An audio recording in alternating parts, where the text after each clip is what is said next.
बिस्मिल्लाहिर्रहमानिर्रहीम।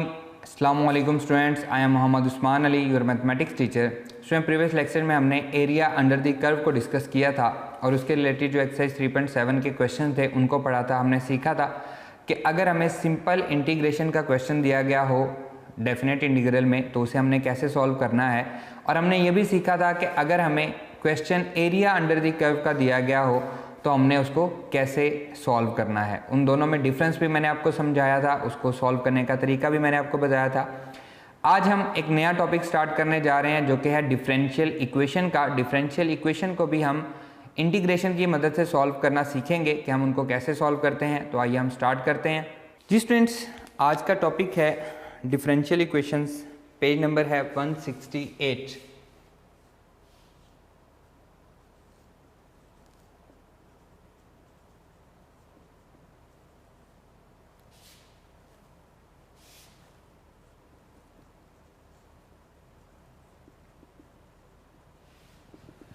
Differential equation की definition लिखी हुई है, an equation containing at least one derivative of a dependent variable with respect to an independent variable such as y dy over dx plus 2x is equals to 0। ऐसी equation जिसमें कम से कम एक derivative involve हो। किसका derivative? Of dependent variable with respect to independent variable. ये चीज़ हम ऑलरेडी चैप्टर नंबर 2 में डिस्कस कर चुके हैं। अभी यहाँ पे हमारे पास डेफिनेशन क्या है जी? An equation containing at least one derivative, जिसमें कम से कम एक डेरिवेटिव हो। दो डेरिवेटिव भी हो सकते हैं, तीन भी हो सकते हैं, second derivative, higher power, third derivative, इस तरह सो ऑन, ये सारे हो सकते हैं। जैसा कि आपको दो एग्जांपल दी गई हैं। फर्स्ट एग्जांपल में है जी y d y over d x plus 2x is equals to 0। ये इसमें फर्स्ट डेरिवेटिव इन्वॉल्व है। सेकेंड वाले में सेकेंड डेरिवेटिव भी इन्वॉल्व है, फर्स्ट डेरिवेटिव भी इन्वॉल्व है। X d square y over d x square plus d y over d x minus 2x is equals to 0 is called a differential equation. Derivatives may be of first or higher order. A differential equation containing only derivative of first order can be written in terms of differential equation. So we can write equation as y dy plus 2x dx is equals to 0, but the equation 2 cannot be written in term of differentials। वो कह रहा है जिस equation में सिर्फ first derivative involve हो उसे हम डिफरेंशियल्स की फॉर्म में लिख सकते हैं। डिफरेंशियल्स को हम एक्सरसाइज 3.1 में हमने पढ़ा था कि डिफरेंशियल्स क्या होते हैं। उस वक्त मैंने आपको बताया था, हमारे पास कुछ क्वेश्चंस भी थे, उनको हमने सॉल्व किया था। जब हम y का डेरिवेटिव लेते हैं साथ dy लिख देते हैं, जब हम x का डेरिवेटिव लेते हैं साथ dx लिख देते हैं, वो डिफरेंशियल हो जाता है। आगे हमने कई बहुत सारी जगहों पर हमने उसको यूज़ भी किया था। हम सब्स्टिट्यूशन में हमने 3.3 में सब्स्टिट्यूशन पढ़ी थी, उसका डेरिवेटिव लेते थे, उसमें भी हमने डिफरेंशियल्स को यूज़ किया था। यही बात वो यहाँ पे कर रहा है कि जो ऐसी इक्वेशन जिसमें सिर्फ फर्स्ट डेरिवेटिव इन्वॉल्व हो उसको हम डिफरेंशियल की फॉर्म में लिख सकते हैं। उसने आपको लिख के भी दिखाया हुआ है। नेक्स्ट जो है ये बहुत इंपॉर्टेंट है, order and degree of differential equation. अब मैं आपके सामने एक डिफरेंशियल इक्वेशन लिख रहा हूँ, रैंडमली मैं लिखूंगा, कोई स्पेसिफिक डिफरेंशियल इक्वेशन नहीं है। x d cube y over d x cube plus y d y over d x is equals to 2। अब इसमें थर्ड डेरिवेटिव भी इन्वॉल्व है, ठीक है, और फर्स्ट डेरिवेटिव भी इन्वॉल्व है। अगर आपसे पूछा जाए कि इसका ऑर्डर क्या है, इसका ऑर्डर आपसे पूछते हैं, ये बहुत इंपॉर्टेंट है, इसमें कंफ्यूजन रहती है, हमेशा इसको अच्छे से समझना है। आपका एमसीक्यू में काफ़ी इंपॉर्टेंट रोल अदा करता है। ऑर्डर क्या है? किसी भी डिफरेंशियल इक्वेशन में जो सबसे हाईएस्ट डेरिवेटिव होता है, किसी भी डिफरेंशियल इक्वेशन में जो सबसे हाईएस्ट डेरिवेटिव होता है, जैसे यहाँ पे हाईएस्ट डेरिवेटिव कौन सा है? थर्ड डेरिवेटिव है, तो इसका ऑर्डर क्या होगा? 3 होगा। क्लियर? यही बात उसने यहाँ पे लिखी हुई है। The order of a differential equation is the order of the highest derivative in the equation. अब दो इक्वेशन आपको बुक पे भी एग्जांपल में दी गई हैं। फर्स्ट वाली इक्वेशन में जो हमारे पास डेरिवेटिव इन्वॉल्व है वो क्या है? फर्स्ट डेरिवेटिव है, तो उसका ऑर्डर क्या है? 1। इसी तरह से सेकेंड वाली इक्वेशन में हमारे पास जो हाईएस्ट डेरिवेटिव इन्वॉल्व है वो कौन सा डेरिवेटिव है? सेकेंड डेरिवेटिव है, तो हम उसका ऑर्डर क्या कहेंगे? उसको हम 2 कहेंगे। इसी तरह से यहाँ पे ये जो मैंने इक्वेशन लिखी है इसमें हमारे पास थर्ड डेरिवेटिव है, तो इसका ऑर्डर क्या है? वो 3 है। दूसरी बात आती है जो बुक पे यहाँ पे मेंशन नहीं है, वो है डिग्री। इसकी डिग्री क्या है? हाईएस्ट डेरिवेटिव की पावर को हम डिग्री कहते हैं।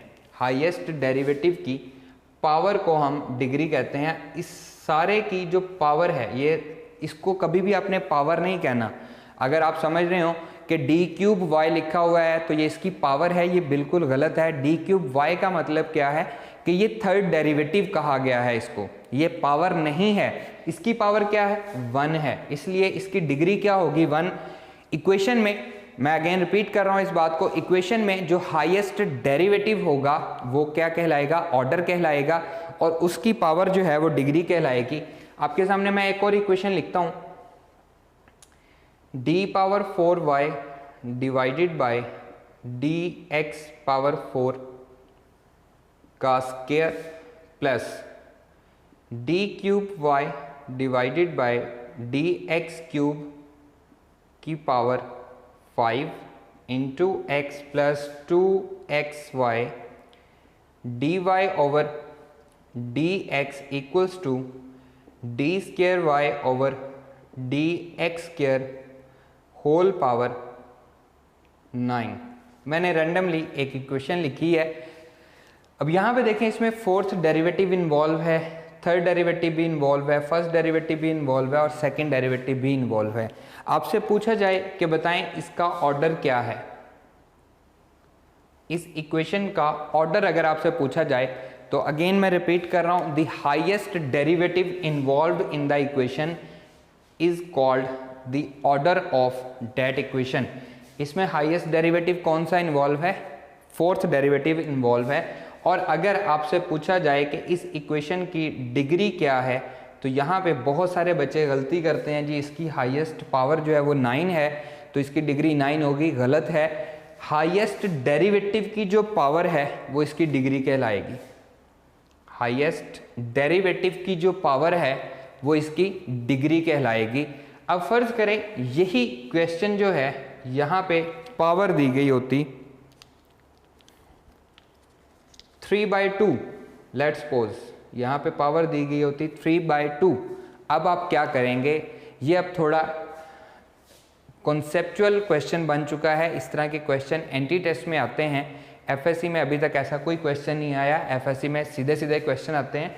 इसमें आप पहले दोनों तरफ स्क्वायर लेंगे ताकि ये फ्रैक्शन ख़त्म हो। स्क्वायर लेने से इसकी पावर 4 हो जाएगी। अगेन मैं रिपीट कर रहा हूँ, इस तरह के क्वेश्चन में, ये एंटी टेस्ट का क्वेश्चन है, आपके इन्फॉर्मेशन में इजाफे के लिए मैं आपको बता रहा हूँ। अगर ऐसी इक्वेशन दी गई हो जिसमें फ्रैक्शन में डिग्री आ रही हो तो आप उसकी फ्रैक्शन को ख़त्म करने के लिए पहले क्या करेंगे? स्क्वायर लेंगे। दोनों साइड पे स्क्वायर होगा तो इसकी फ्रैक्शन ख़त्म हो जाएगी और जो डिग्री आपको 2 नज़र आ रही है अब वो स्क्वायर लेने की वजह से क्या हो जाएगी? 4 हो जाएगी। बात समझ आ गई? लेकिन ये क्वेश्चन आपके कोर्स का हिस्सा नहीं है, इसलिए मैं इसको इग्नोर कर रहा हूँ, यहाँ पे आपको नहीं लिख के दे रहा।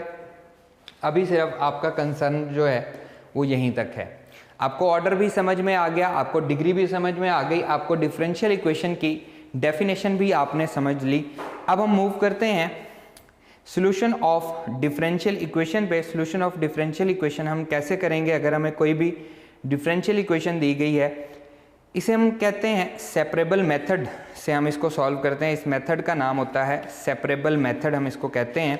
ये जो सॉल्यूशन दिया गया है इससे मैं सॉल्व नहीं कर रहा, आपके बुक में सेपरेबल मेथड को डिस्कस नहीं किया गया, कहीं पे जिक्र नहीं है इसका सेपरेबल मेथड का हेडिंग के साथ, लेकिन इसका जो सॉल्यूशन है वो हर जगह पे आपको सेपरेबल मेथड से सॉल्व हुआ नज़र आएगा। पेज नंबर 172 पे इनिशियल कंडीशंस हैं, लेकिन इनको हम बाद में डिस्कस करेंगे। उससे पहले बिल्कुल सिंपल सी एग्जांपल्स दी गई हैं, उनको हम डिस्कस करते हैं। और यहाँ पे उसने जिक्र किया हुआ है particular solution and general solution का, इसको भी हम बाद में डिस्कस करेंगे। सबसे पहले हम सीखते हैं कि इसका सॉल्यूशन हम कैसे करते हैं। जैसे y dy over dx plus 2x is equals to 0 example दी गई है, मैं इसी को सॉल्व करना आपको सिखाता हूँ। y dy over dx plus 2x is equals to 0। Clear? ये आपको क्वेश्चन दी गई है। सेपरेबल मेथड क्या है? इसको हम सॉल्व करते हैं सेपरेबल मेथड से। सेपरेबल मेथड है क्या, वो कहता है कि y वालों को अलग कर लो और x वालों को अलग कर लें। कैसे, जैसे ये मैं कर रहा हूँ, is equals to -2x dx भी अब इसके साथ जाएगा, y dy is equals to -2x dx। जैसा कि उसने हमें सॉल्व करके दिखाया है, उसने कहा है कि हम इसको डिफरेंशियल की फॉर्म में लिख सकते हैं। मैं ये मैं इधर ले आऊँगा तो प्लस हो जाएगा, डिफरेंशियल हो जाएगा, लेकिन हम इसको सॉल्व करते हैं सेपरेबल करके। हमने सेपरेट कर लिया, y वाले को सेपरेट कर लिया, x वाले को सेपरेट कर लिया। अब हम इसकी इंटीग्रेशन ले लेंगे, integration y dy equals to minus integration 2x, 2 constant है बाहर आ जाएगा, x dx। अब ये बिल्कुल सिंपल हो गया, इसको हम सॉल्व कर सकते हैं। तो यहाँ से हम क्या सीख रहे हैं कि अगर हमें कोई भी डिफरेंशियल इक्वेशन दी गई हो, मतलब किसी भी इक्वेशन का डेरिवेटिव हमें गिवन दिया गया हो और वहाँ से हमने इक्वेशन बनानी हो, तो हम कैसे बनाएंगे। ये बनेगा y square equals to -2x² divided by 2 और x वाली साइड पे आपने c लगाना है। c क्या है, कांस्टेंट ऑफ इंटीग्रेशन, ये इनडेफिनेट इंटीग्रल है। y स्क्वायर इक्वल्स टू 2 से 2 कैंसिल हो जाएगा, -x² प्लस c, यही हमारी रिक्वायर्ड इक्वेशन है। इसी इक्वेशन की यहाँ पे y स्क्वायर डिवाइडेड बाय 2 आएगा, इसकी हम इंटीग्रेशन ले रहे हैं, y स्क्वायर डिवाइडेड बाय 2, यहाँ पे भी y स्क्वायर डिवाइडेड बाय 2 आएगा, and y square equals to -2x², 2 इधर आके मल्टीप्लाई होगा, इसको हम c1 कह देते हैं, प्लस 2c1। ये अब कई जगह पे आप इसको देखेंगे कि हम इसको अलग नाम दे रहे हैं। c1 क्यों नाम दे रहे हैं, क्योंकि 2 भी एक कांस्टेंट है, c1 भी एक कांस्टेंट, और हम कहेंगे c is equals to 2c1, उसको हम c का नाम दे देते हैं। कांस्टेंट जिस तरह के मर्जी हो हम उसे c के एक बार रख देंगे, प्लस c, ये हमारा आंसर आ जाएगा। अब इसका डेरिवेटिव लें, ये बनेगा 2y equals to -4x, c constant, इसका डेरिवेटिव 0 हो जाएगा। तो dy के साथ क्या आएगा, dy ओवर dx, 2 से डिवाइड करेंगे तो हमारे पास सेम टू सेम यही वाली इक्वेशन बन जाएगी, यही वाली डिफरेंशियल इक्वेशन बन जाएगी। तो यहाँ पे हम क्या सीखने जा रहे हैं इस एक्सरसाइज में, अगर हमें कोई भी डेरिवेटिव गिवन है, उसकी इक्वेशन हमने फाइंड करनी है, तो उसे हम क्या कहते हैं, डिफरेंशियल इक्वेशन से इक्वेशन फाइंड करना आज हम सीख रहे हैं। और ये क्या कहलाएगा, जिसमें c आ रहा है, ये जो सॉल्यूशन आया है हमारे पास, that solution is called general solution. इसको हम जनरल सॉल्यूशन क्यों कहते हैं, क्योंकि हमें इसकी एग्जैक्ट इक्वेशन यहाँ पे नहीं पता लग रही। इसको हमने जनरल सॉल्यूशन क्यों कहा है, क्योंकि इसकी एग्जैक्ट हमें नहीं पता। अब c अगर 1 हो तो एक इक्वेशन बनती है, c अगर 2 हो तो एक नई इक्वेशन बन जाती है, c अगर 3 हो तो एक और इक्वेशन बन जाती है। इसी तरह से जनरल सॉल्यूशन का मतलब क्या है, इन्फिनिट मैनी सॉल्यूशंस हैं यहाँ पे। जनरल सॉल्यूशन का मतलब क्या है, c की वजह से, कांस्टेंट ऑफ इंटीग्रेशन की वजह से इन्फिनिट मैनी सॉल्यूशन एग्जिस्ट कर रहे हैं। c आप कुछ भी रख सकते हैं, इस तरह की हर इक्वेशन का डेरिवेटिव ये आएगा। और ये चीज़ मैं पहले भी आपको डिस्कस करवा चुका हूँ, जब हमने इंटीग्रेशन शुरू की थी तब मैंने डिफरेंट 3 एग्जांपल ली थी, उनका जब मैंने डेरिवेटिव लिया तो वो सेम आ रहा था। उस डेरिवेटिव से हमने जब इक्वेशन बनाई थी तो हमारे पास अगेन जो इक्वेशन बनी थी उसमें c हमने लगाया था, जिसको हमने कांस्टेंट ऑफ इंटीग्रेशन कहा था।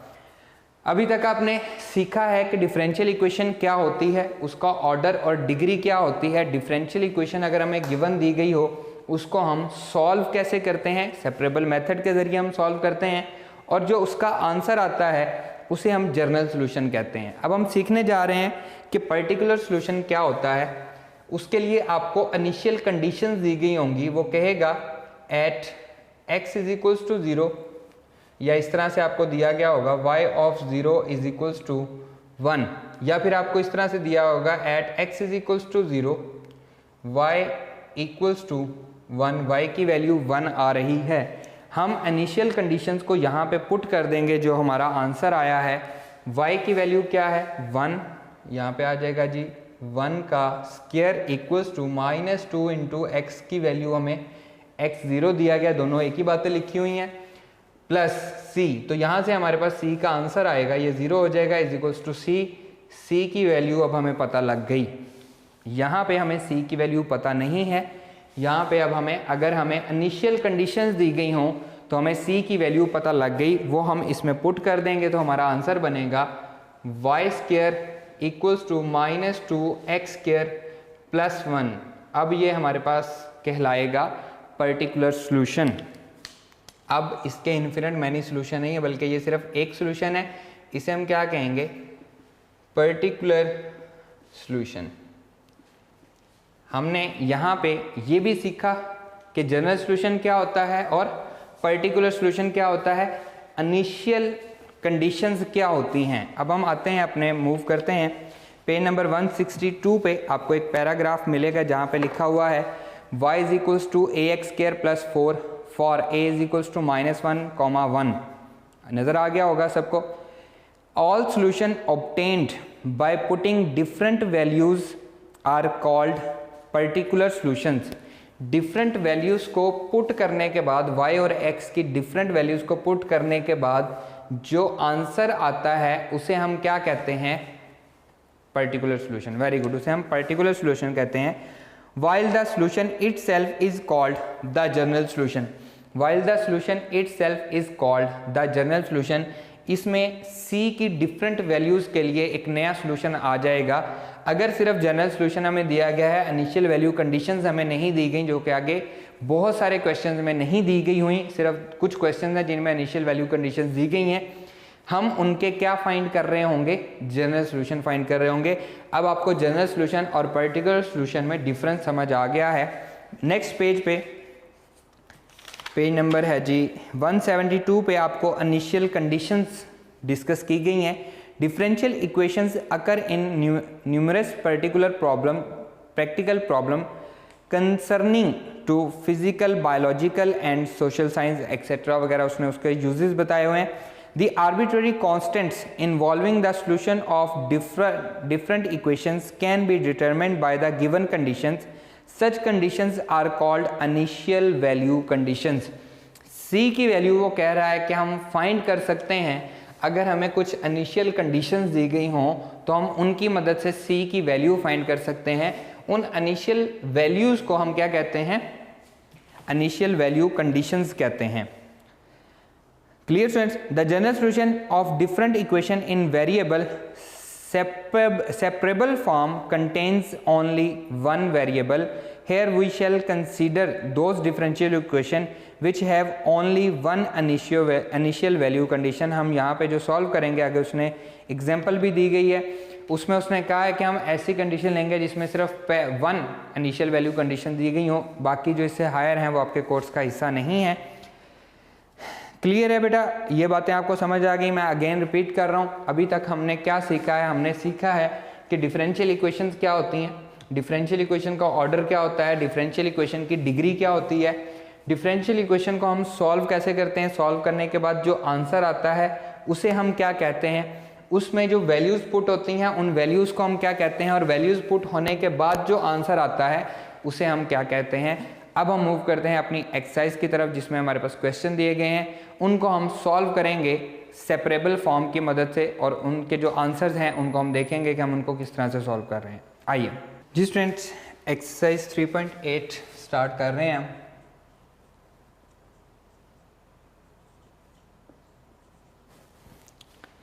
Check that each of the following equations written against the differential equation is its solution. हमने चेक ये करना है कि जो सामने इक्वेशन दी गई है वो डिफरेंशियल इक्वेशन का सॉल्यूशन है या नहीं है। कुछ ऑथर्स दोनों को चेक कर लेते हैं, जो इक्वेशन दी गई है उसका डेरिवेटिव ले लेते हैं, आपका अगर आंसर आ जाता है जो पहले वाली इक्वेशन है तो वो आ जाता है, लेकिन हम क्योंकि इंटीग्रेशन में है तो हम क्या करेंगे, हम इंटीग्रेशन की मदद से ही इसको सॉल्व करेंगे।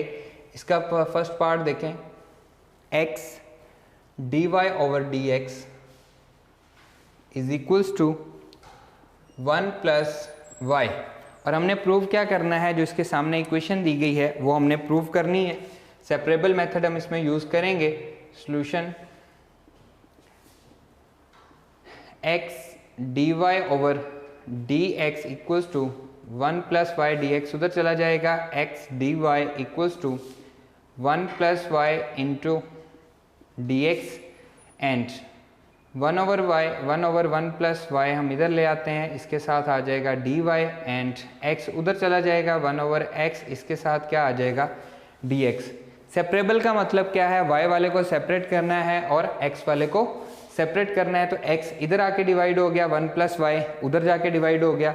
अब दोनों साइड पे हम इंटीग्रेशन अप्लाई कर लेते हैं, 1 over 1 plus y d y equals to integration 1 over x d x, इसको मैं लिख सकता हूँ 1 plus y whole power -1 into d y equals to integration x power -1 into d x. Power के नीचे जो है 1 प्लस वाई उसका डेरिवेटिव क्या होगा विद रिस्पेक्ट टू वाई, 1 ही होगा, साथ गिवन दिया गया है। तो हम क्या करेंगे, इसका आंसर आएगा log natural 1 plus y equals to, इसका आंसर आएगा log natural x plus C. C किस साइड पे लगेगा, जिस साइड पे एक्स वाले का आंसर आ रहा है उधर हमारा सी लगेगा।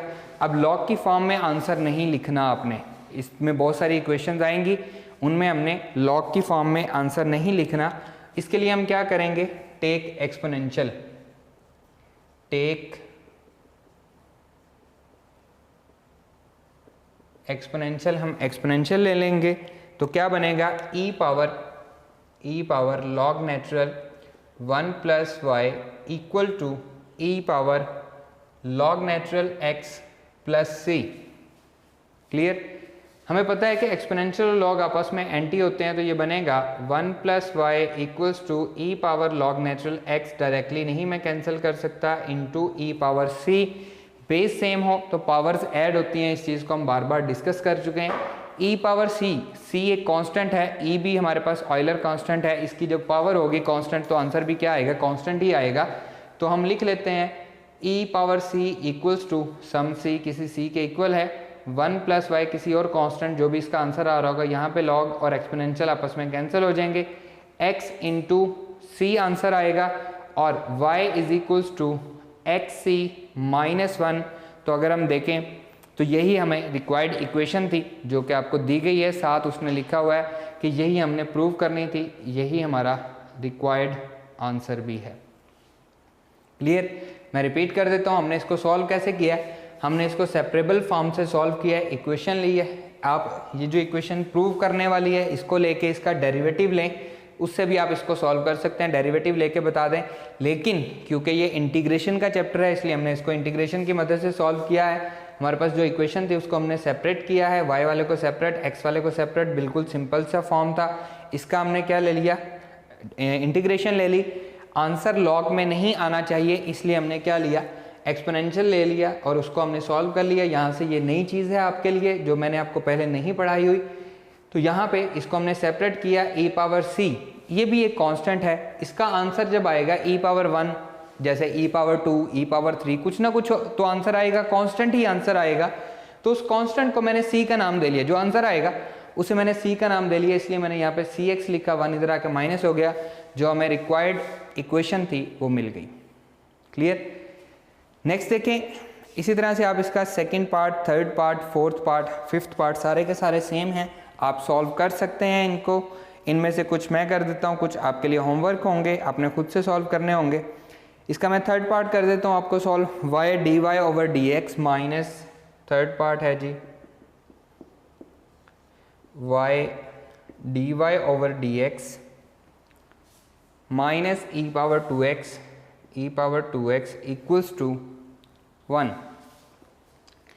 इसे भी हम सेपरेबल फॉर्म की मदद से सॉल्व करेंगे, सेपरेबल मेथड से सॉल्व करेंगे। Solution y dy over dx minus e power 2x equals to 1। पहले हम इसको इधर लेके आएंगे, y dy over dx equals to 1 plus e power 2x, इधर आके ये क्या होगा प्लस, अब dx इधर आके मल्टीप्लाई होगा, y dy equals to 1 plus e power 2x, दोनों के साथ क्या मल्टीप्लाई होगा dx। इंटीग्रेशन ले लेते हैं, y क्योंकि सेपरेट हो चुके हैं, y वाले अलग हो गए हैं, x वाले अलग हो गए हैं, dy equals to integration of 1 plus e power 2x into d x, इन दोनों पे अलग अलग इंटीग्रेशन अप्लाई हो जाएगी। Y d y equals to integration of 1 d x plus integration of e power 2x into d x. इसकी power का derivative साथ होना चाहिए, तो हम क्या करेंगे 2 से मल्टीप्लाई और 2 से डिवाइड कर देंगे। ये बन जाएगा y square divided by 2 equals to 1 की integration x plus 1/2 e power 2x की इंटीग्रेशन ई पावर 2x ही रहेगी, प्लस क्या आएगा c constant of integration y square equals to 2x plus 2 divided by 2 e power 2x plus 2c आ जाएगा। और यहाँ पे साथ मेंशन करेंगे 2c भी एक कांस्टेंट है, हम इसको c1 कह देते हैं। इसी तरह से आप यहाँ पे भी कर सकते हैं कि यहाँ पे जो आंसर आया है इसको c1 कर दें, इसको भी आप c1 कर दें, इसको c1 कर दें, इसको c1 कर दें और दूसरे वाले को c का नाम दे दें। ये ज़्यादा आसान हो जाता है। तो यहाँ पे मैं क्या कर रहा हूँ 2c1 इक्वल्स टू c कर रहा हूँ, y square equals to 2x plus e power 2x plus c। Book पे देखें सामने इक्वेशन दी गई है e power 2x plus 2x plus c, यही हमें प्रूव करनी थी और हम इसको प्रूव कर चुके हैं। क्लियर, बहुत इजी क्वेश्चन हैं। आइए नेक्स्ट पार्ट पर मूव करते हैं जी स्टूडेंट्स। नेक्स्ट है जी इसका 5th पार्ट मैं आपको सॉल्व करवा रहा हूँ। dy over dx equals to y square plus 1 divided by e power minus x, और हमने प्रूव करना है y is equals to 10 into e power x plus c। ये इसकी इक्वेशन है। Solution with the help of separable form हम करेंगे। dy over dx equals to y square plus 1 divided by e power minus x, तो ये बनेगा dy equals to y square plus 1 into e power x, denominator ऊपर जाएगा तो power positive हो जाएगी और साथ हम क्या लिखेंगे dx लिख देंगे, ये इधर आ जाएगा 1 plus y square 1 over 1 plus y square इधर आके डिवाइड हो जाएगा, साथ आ जाएगा dy, इधर आएगा ई पावर x dx। ये किस में कन्वर्ट हो गया सेपरेबल फॉर्म में, x वाले अलग y वाले अलग, integration of 1 over 1 plus y square into d y equals to integration of e power x dx। 1 over 1 plus x square tan inverse x का डेरिवेटिव होता है, तो 1 over 1 plus y square tan inverse y का derivative होगा e power x का integration e power x ही रहेगी, plus c हो जाएगा 10 इधर आ जाएगा।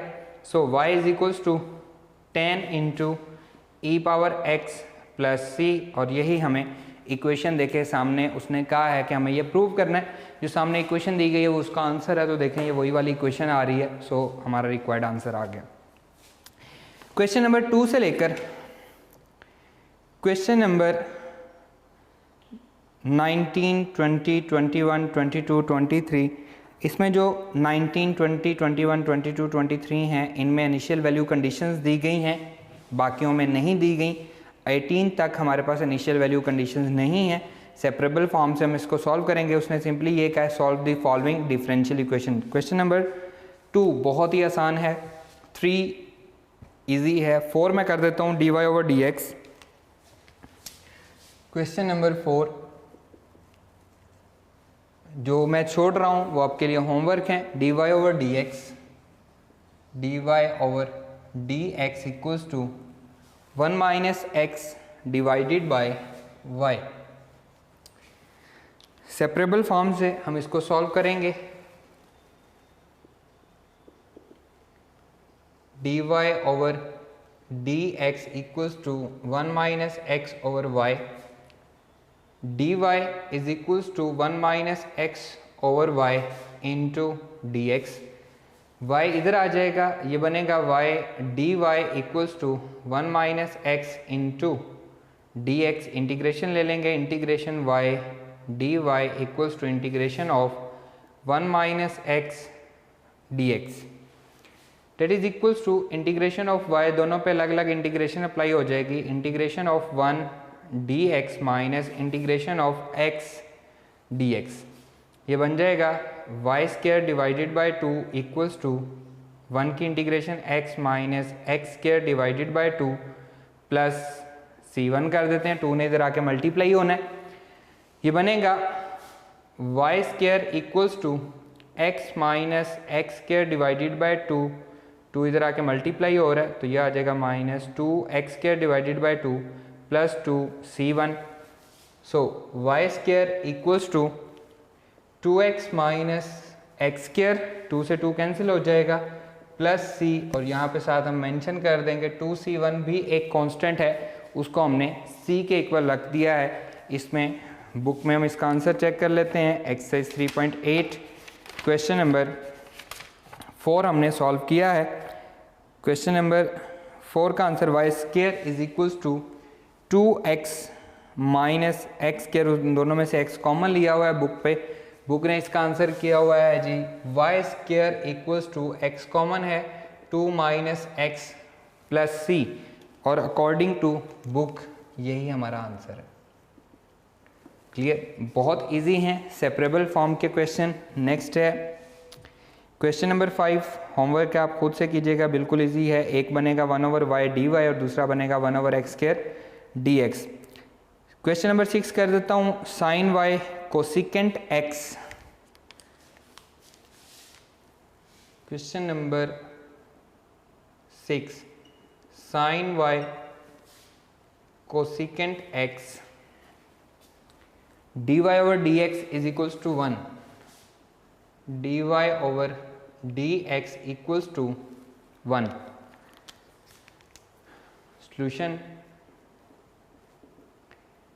sin y cosecant x dy over dx equals to 1, sin y is equals to 1 over cosecant x इधर आके डिवाइड हो जाएगा, x वाला आ गया, और dx इधर आके मल्टीप्लाई हो जाएगा, और इसके साथ क्या आएगा, ये dy रह जाएगा इक्वल्स टू dy y वाले के साथ रह गया, कोसिकेंट 1 के नीचे डिवाइड हो गया और dx इधर आके मल्टीप्लाई हो गया। Integration sine y dy equals to cosecant 1 over cosecant किसके इक्वल होगा, ये हमारे पास साइन के इक्वल हो जाएगा। Integration of sine x dx।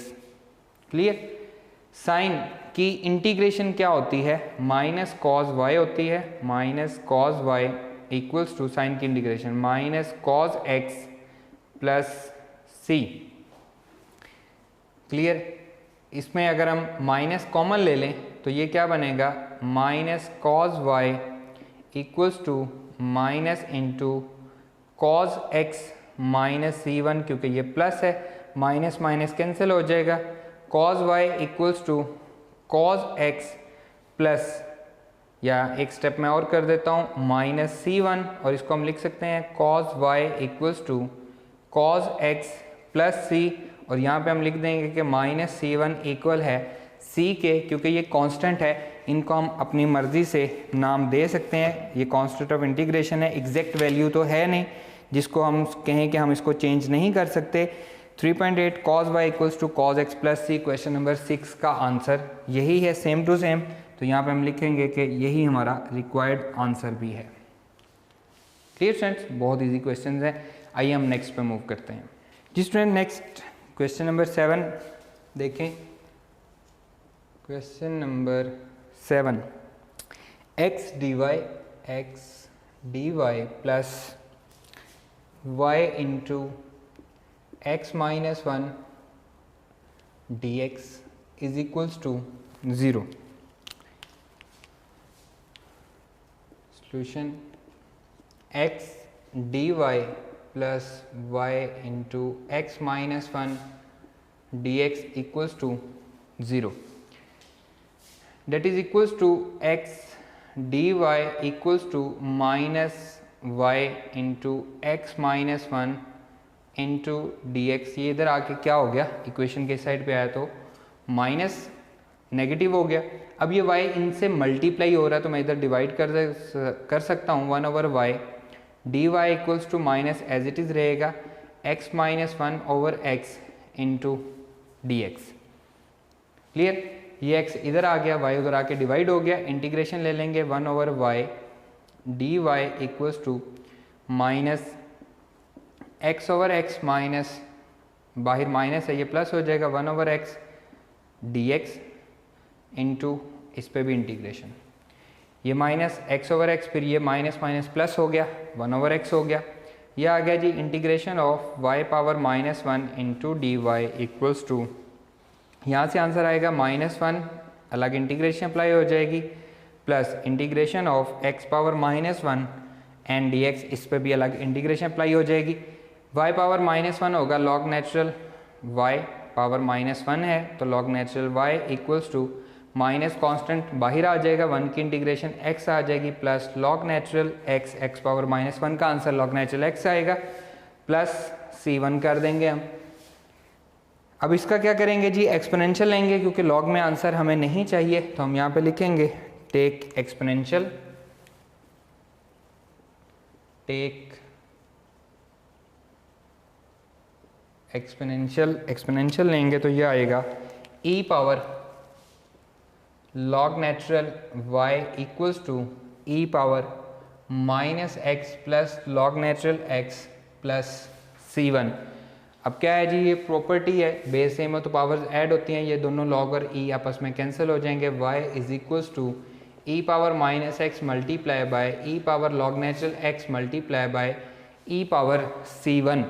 Base same थी, पावर ऐड हो जाएंगी, ऐड हुई पावर को हम अलग अलग लिख सकते हैं, एंड e पावर c1 एक कांस्टेंट होगा, इसको हम c कहेंगे। y is equals to e power -x, ये एज इट इज़ रहेगा, e और log कैंसिल हो जाएंगे, x बचेगा इंटू c, तो यहाँ पे हम लिखेंगे y is equals to x c x e power -x या e पावर x डिवीजन में लिख देंगे। और अकॉर्डिंग टू बुक इसका आंसर हम चेक कर लेते हैं कि कहाँ तक इसने आंसर किया हुआ है।